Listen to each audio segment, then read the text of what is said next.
Hello everyone, today we are going to learn basic AutoCAD 2025, how to rename a block.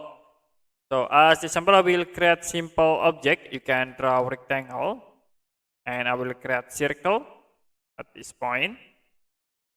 You can copy the circle object to here.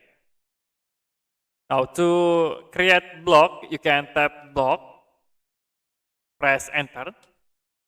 Now for pick point, I will select at the center point. Select object, you can select these all objects, press enter.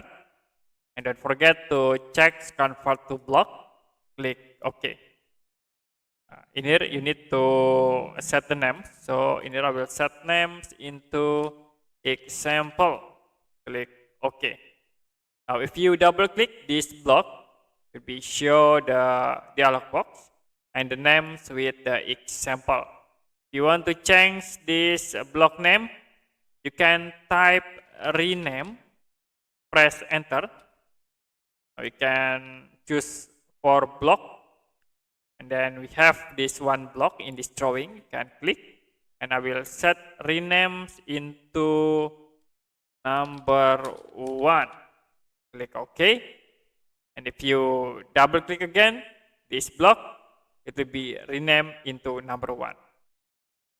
Okay, that's it for basic AutoCAD 2025, how to rename a block. If you have any question about tutorial, you can comment below this video.